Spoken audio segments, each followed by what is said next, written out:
The gym smelled of sweat and iron, a familiar haven where I could drown out the noise of my life. At 22, I was a master of hiding behind weights, behind silence, behind a mask that screamed, "I'm fine." But that night, when Ethan asked for a spot, everything changed. I'd seen him around for months, blonde hair cropped short, a grin that could light up the darkest corners of the old community gym in downtown Seattle. Ethan, 24, was the kind of guy who made everyone feel seen, his laughter echoing over the clank of dumbbells. Caleb, was the opposite, quiet, wiry, always blending into the chipped paint of the gym walls. I wasn't out, not even to myself. Growing up in a small town outside Tacoma, I'd learned to bury feelings I couldn't name, let alone face. But Ethan, he had this way of looking at you, like he could see through the armor you didn't even know you were wearing. That evening, the gym was nearly empty, just the hum of a flickering fluorescent light and the rhythmic thud of my heart as I loaded plates onto the barbell. I was mid-set, lost in the burn of my muscles, when Ethan strolled over, his towel slung over one shoulder. "Hey, Caleb, mind spotting me?" His voice was casual, but his eyes held something deeper, something that made my stomach twist in a way I couldn't explain. I nodded, setting my barbell down, and followed him to the bench press. The air felt heavier as I stood behind him, watching his chest rise and fall with each rep. His form was flawless, but I wasn't watching the weights, I was watching him. The way his jaw clenched with effort, the way his fingers gripped the bar like it was the only thing grounding him. I didn't know why it mattered so much, but it did. "Last set," he said, racking the bar with a clang. He sat up, sweat glistening on his forehead, and patted the bench beside him. "Your turn, man. I'll spot you." I hesitated. I wasn't weak, but I wasn't built like Ethan either. My frame was lean, built for endurance, not show. Still, I lay back, gripping the bar, feeling his presence looming above me. The weight felt heavier than usual, or maybe it was the way his shadow fell across my face. I pushed through the reps, my arms trembling on the last one. Ethan's hands hovered under the bar, ready to catch it. "Come on, Caleb, you got this," he said, his voice low, encouraging. I racked the bar, gasping, and sat up, our knees almost touching. The gym was silent now, save for the distant hum of a treadmill someone forgot to turn off. He leaned in closer, his breath warm against my ear. "You're stronger than you think," he whispered. I froze. It wasn't the words, it was the way he said them, like a secret meant only for me. My heart slammed against my ribs, and I turned to meet his gaze. His blue eyes were steady, searching, and for the first time, I felt like someone saw me, not the version I showed the world, but the real me, the one I'd spent years hiding. "What do you mean?" I managed, my voice barely above a whisper. Ethan smiled, but it wasn't his usual grin. It was softer, almost nervous. "I see you, Caleb. Not just here, lifting weights. I see you." My throat tightened. No one had ever said anything like that to me. Not my parents, who barely spoke to me after I moved to the city. Not my high school friends, who drifted away when I couldn't keep up with their carefree lives. And definitely not me, who'd spent years avoiding mirrors because I was afraid of what I'd see. I wanted to say something, anything, but the words wouldn't come. Ethan didn't push. He just sat there, his shoulder brushing mine, and for the first time in years, I didn't feel alone. The gym, with its chipped paint and creaky floors, felt like the safest place in the world. That night, I lay awake in my tiny apartment, replaying his words. "I see you." What did he mean? Was it just kindness, or was it something more? I didn't know, but I wanted to find out. The thought terrified me as much as it thrilled me. I'd spent so long running from who I was. But Ethan's whisper had cracked something open inside me, something I couldn't ignore. The next day, I went back to the gym, my heart pounding with a mix of fear and hope. Ethan was there, as always, but something was different.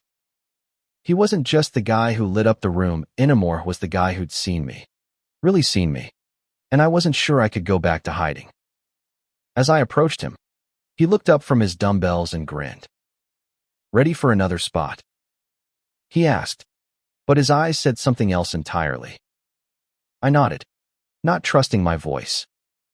Whatever this was, it was just beginning, and I had no idea where it would lead. The gym became my sanctuary, but now it was also a battleground. Every time I stepped through those glass doors, I was torn between wanting to see Ethan and dreading what it meant. His whisper had lodged itself in my chest, a spark that refused to fade. I started noticing things about him I hadn't before. The way his laugh could cut through the gym's noise like a beacon. The way he'd linger after his sets, stealing glances at me when he thought I wasn't looking. I wasn't stupid, I knew what those glances meant. But knowing and accepting were two different things. I'd grown up in a town where different was a dirty word, where my uncle's hushed stories about those people were met with tight-lipped nods. I'd internalized it all, built walls so high I didn't even know how to climb them. That week, Ethan started seeking me out more. It wasn't just spotting anymore. He'd ask about my day, my job at the bookstore downtown, my life before Seattle. I gave short answers at first, afraid to let him in.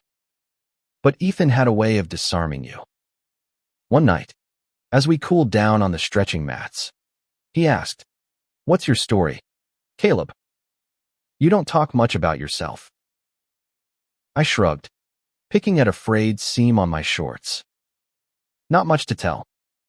Small town. Boring life. It was a lie, and he knew it. He tilted his head, his blonde hair catching the light. "Come on, man. Everyone's got a story. What's yours?"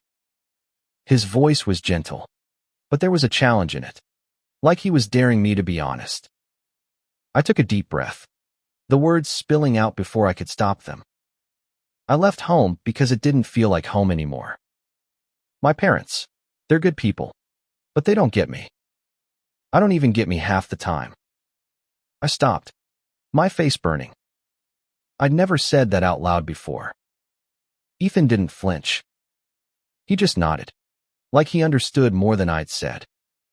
"I get it," he said after a moment. "I grew up in Portland. My dad wasn't exactly thrilled when I came out at 17. Took him years to come around. My heart stopped. Came out. The words hit me like a punch. Ethan was gay. It wasn't a surprise. Not really. But hearing it out loud made it real. And it made the thing I'd been avoiding real too. I didn't know what to say, so I just stared at the mat, my mind racing. Ethan didn't push, but he didn't back off either. "You ever feel like you're running from something, but you don't know what?" he asked, his voice barely above a whisper. I nodded, unable to meet his eyes. "Yeah," I said. "All the time." That night, we stayed late, talking about everything and nothing music. Movies. The way Seattle's rain made everything feel alive. It was the first time I'd felt like I could breathe in someone's presence. But with every laugh, every shared glance, the fear grew.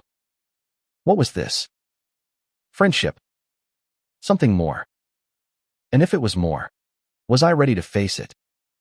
The next day, I almost didn't go to the gym. The weight of Ethan's words, his openness, was too much. But I went anyway, because the thought of not seeing him was worse.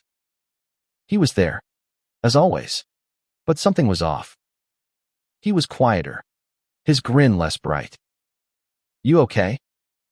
I asked, setting down my water bottle, He hesitated, then looked at me, his eyes serious.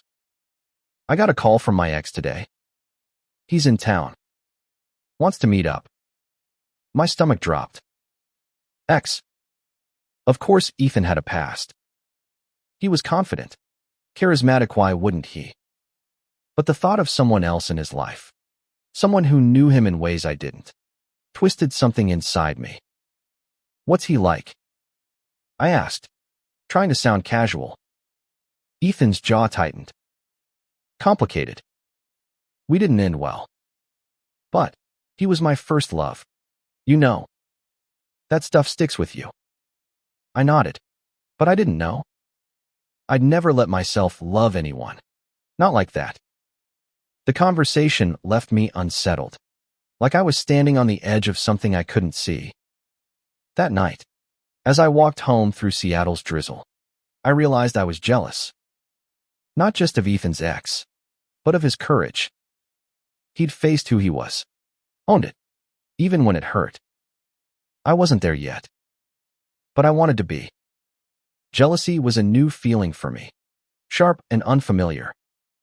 It clung to me like damp clothes as I pushed through my workouts, Ethan's words about his ex echoing in my head. I didn't know how to handle it, so I did what I always did. I lifted heavier, ran harder, tried to outrun the chaos in my mind. Ethan noticed. He always noticed. A week after his ex's call, we were at the squat rack, and I was loading more plates than I should have. Whoa, Caleb. Slow down, he said, his hand on my shoulder. His touch sent a jolt through me, and I stepped back, embarrassed. I'm fine, I muttered, but I wasn't. He didn't buy it either. You're not fine. Talk to me. I wanted to, but the words were stuck. How do you tell someone you're jealous of a ghost from their past? That you're terrified of what you feel because it means admitting who you are. Instead, I said, just having an off day. Ethan's eyes narrowed, but he let it go. For now. That night, he invited me to grab coffee after our workout. It was the first time we'd hung out outside the gym, and the idea made my palms sweat. We ended up at a small cafe near Pike Place, the kind with mismatched chairs and the smell of roasted beans. Over steaming mugs, Ethan opened up about his ex, Ryan. He was intense, he said, staring into his coffee. Loved hard, fought harder. We were kids, barely 18. I thought we'd be forever, but he broke my heart when he left for college. I listened, my chest tight. I wanted to hate Ryan, but Ethan's voice was so raw, so honest. It was hard to. Do you still love him? I asked before I could stop myself. Ethan looked up, surprised. No. Not like that. But he's part of my story. You know. I nodded, but I didn't know. My story felt like a blank page, and I wasn't sure I was ready to write it. The conversation shifted to lighter things: his job as a graphic designer, my love for old sci-fi novels, but the weight of his past lingered. As we walked back through the city, the neon lights reflecting off wet pavement, Ethan bumped my shoulder playfully. You're quiet tonight. What's going on in that head of yours? I wanted to tell him. I wanted to say I was scared, that I'd never felt this way about anyone, that his presence made me question everything I'd been taught. But I just shrugged and said, tired, I guess. He gave me that look again, the one that saw through my lies. But he didn't push. The next day, I saw Ryan. Ethan had mentioned he might stop by the gym, but nothing prepared me for the reality. He was tall, broad-shouldered, with dark hair and a cocky smile that screamed confidence. He walked in like he owned the place, and when he hugged Ethan, I felt like the air had been sucked out of the room. They talked by the water fountain, too far for me to hear, but close enough to see Ethan's face light up in a way I hadn't seen before. I turned away, focusing on my deadlifts, but my rhythm was off. The bar felt like it weighed 1,000 pounds. When Ethan came over later, he was quieter than usual. "Ryan's staying in town for a bit," he said, almost like an apology. "He wants to catch up." "Cool," I said, my voice flat. But it wasn't cool. It was the opposite of cool. I was losing something I didn't even have, and the realization hit me harder than any weight I'd ever lifted. That night, alone in my apartment, I stared at the ceiling, my mind a mess. Ethan was out there, living his truth, while I was still hiding. I wanted to be brave like him, but every time I got close, the fear pulled me back. I didn't know how to move forward, but I knew I couldn't stay still anymore. Ryan's presence changed everything. The gym, once my refuge, now felt like a stage where I was an extra in someone else's story. Ethan was still Ethan kind, attentive, but there was a distance now, a shadow cast by his past. I tried to focus on my routine, but my eyes kept drifting to them. Ryan was all charm, tossing jokes and touching Ethan's arm like it was nothing. Ethan laughed, but I could tell it was forced sometimes, like he was caught between who he was and who he'd been. I hated how small it made me feel, how it brought up every insecurity I tried to bury. One night, after a grueling session, Ethan caught me at the lockers. "You've been weird lately," he said, zipping up his hoodie. "What's up?" I wanted to brush it off, but his eyes were so earnest. I couldn't. "It's nothing," I said, then added, "Just Ryan. He's a lot." Ethan's face softened. "Yeah, he is. But he's not you, Caleb." My heart skipped. What did that mean? Before I could ask, he continued, "Ryan's my past. He's here, but he's not here." He tapped his chest, and I felt a flicker of hope, fragile but real. We started hanging out more, just the two of us. Late night runs along the waterfront, pizza at a hole-in-the-wall joint, moments where the world felt small and safe. Ethan shared more about his life, his dreams of starting his own design studio, his fear of letting people down. I opened up too, about my parents' expectations, my loneliness in the city. It was like we were building something, piece by piece, but I was still too scared to name it. Then Ryan showed up at the gym again, this time with an edge. He cornered Ethan after a workout, his voice low but intense. I couldn't hear everything, but I caught fragments. "Missed you. We could try again." My stomach churned. Ethan shook his head, his expression tight, but Ryan didn't back off. I wanted to step in, to say something, but what right did I have? I was just the guy who spotted him, wasn't I? Later, Ethan found me outside, sitting on a bench in the cool night air. "He wants to get back together," he said, his voice heavy. I told him no, but it's complicated. I nodded, my throat tight. "Do you want to?" I asked, barely breathing. Ethan looked at me, his eyes searching mine. "No," he said firmly. "I don't." But it made me realize something. I'm done with complicated. I want something real, Caleb. Something honest. His words hung in the air, and for a moment, I thought he might lean in, close the gap between us. But he didn't. He just smiled, sad and hopeful, and walked away. I went home that night and cried for the first time in years. Not because I was sad, but because I was awake. Ethan had seen me, and now I had to see myself. I wasn't just the quiet guy from Tacoma anymore. I was someone who felt things, big things, for another man. And that truth, terrifying as it was also freeing. The next day, I made a decision. I wasn't going to hide anymore. Not from Ethan, not from myself. I didn't know how to be brave, but I was going to try for him, and for me. Trying to be brave was harder than any deadlift. I spent the next week wrestling with myself, replaying Ethan's words, his smile, the way he made me feel alive. But courage doesn't come all at once. It's a slow burn, a choice you make every day. I started small.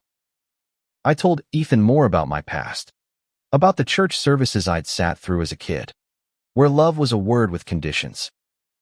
He listened, never judging, just letting me unravel. One night, as we sat on the gym steps, sharing a protein shake, I said it out loud for the first time. I think I'm gay. My voice shook, but the world didn't end. Ethan just nodded, his hand brushing mine. I'm proud of you, he said, and I felt like I could lift the whole gym. But Ryan wasn't done. He started showing up more, lingering after Ethan's workouts, dropping hints about their history. It was subtle at first, but I could see it wearing Ethan down. One evening, I overheard them arguing in the parking lot. Ryan's voice was sharp, accusing Ethan of throwing away what we had. Ethan's response was quieter, but firm. I'm not that guy anymore, Ryan. I didn't mean to eavesdrop, but I couldn't walk away. When Ryan stormed off, I approached Ethan, who was leaning against his car, head in his hands. You okay? I asked. He looked up, his eyes tired. He doesn't get it. I've moved on. I want something new. My heart pounded. Something new? Like what? I asked, my voice barely steady. Ethan looked at me, and for a moment, the world stopped. Something like this, he said, stepping closer. His hand grazed my arm, and I forgot how to breathe. It wasn't a kiss. Not yet. But it was a promise. The next few days were a blur of stolen moments, brushing hands during spots, lingering glances, late-night texts that made my heart race. I was falling for him, and it felt like jumping off a cliff and flying at the same time. But Ryan's shadow loomed. He texted Ethan constantly, showed up unannounced, even left a note on Ethan's car that I found one night. You'll regret this. I showed it to Ethan, who crumpled it with a sigh. He's just hurt, he said, but I wasn't so sure. There was something possessive in Ryan's eyes, something that made my skin crawl. I wanted to protect Ethan, but I didn't know how. I was still figuring out how to protect myself. One night, Ethan asked me to meet him at the waterfront, away from the gym, away from Ryan. We sat on a bench, the city lights shimmering on the water. I'm scared, I admitted, staring at my hands. I've never done this before. Any of it. Ethan took my hand, his grip steady. Me too, he said. But I want to try. With you. My heart swelled, but so did the fear. This was real now, and real things could break. The waterfront became our place, a quiet escape from the gym's noise and Ryan's shadow. Ethan and I were building something fragile but beautiful, like a house of cards you're afraid to breathe near. Every touch, every shared laugh, felt like a step toward something bigger. But Ryan wasn't letting go. He started posting cryptic messages on social media, tagging Ethan in old photos, stirring up memories. Ethan tried to ignore it, but I could see the strain in his eyes. He's just trying to get under my skin, he said one night as we walked through Pike Place, the market's lights casting a warm glow. But it's you I want, Caleb. His words lit me up, but they also scared me. I wasn't used to being wanted. Not like this. I'd spent so long hiding. I didn't know how to be someone's choice. But Ethan made it easy. He'd tease me about my terrible taste in music, then pull me close when no one was looking. It was new, thrilling, and terrifying all at once. Then Ryan crossed a line. One night, as we left the gym, he was waiting in the parking lot, his face a mix of anger and desperation. You're making a mistake, he told Ethan, ignoring me completely. We were good together. You can't just throw that away for him. Ethan stepped in front of me, his voice calm but firm. Ryan, stop. This isn't about you anymore. Ryan's eyes flicked to me, and I saw something dark there, jealousy. Maybe. Or something worse. He left without another word, but the air felt heavier, like a storm was coming. The next day, Ethan's car was keyed, long scratches down the side. He didn't say it was Ryan, but I knew. I wanted to confront him, to tell him to back off, but Ethan stopped me. He's not worth it, he said, his hand on my chest. Let's focus on us. So we tried. We went on our first real date, a quiet dinner at a bistro in Capitol Hill, where Ethan reached across the table and held my hand. I was nervous, glancing around, but he just smiled. No one's watching, Caleb. And if they are, let them. I laughed, my fear melting under his warmth. But the fear came back when I got a text from an unknown number. He's not yours. I showed it to Ethan, who frowned but shook his head. Ryan's just lashing out. He'll stop. I wasn't so sure. The texts kept coming, each one sharper, more personal. I didn't tell Ethan about all of them. I didn't want to worry him, but they were eating at me. One night, as we sat on the waterfront, Ethan kissed me. It was soft, tentative, but it felt like the world shifting under my feet. I'm falling for you, he whispered, and I wanted to say it back, but the words caught in my throat. I wasn't ready. Not yet. But I kissed him again, hoping that said enough. The kiss changed everything. It was a line crossed, a truth I couldn't deny anymore. I was in love with Ethan, and it was as exhilarating as it was terrifying. But Ryan's shadow grew darker. The texts turned into calls, late at night, from blocked numbers. I didn't tell Ethan about them all, but he knew something was wrong. You're pulling away, he said one night at the gym, his voice soft but worried. What's going on?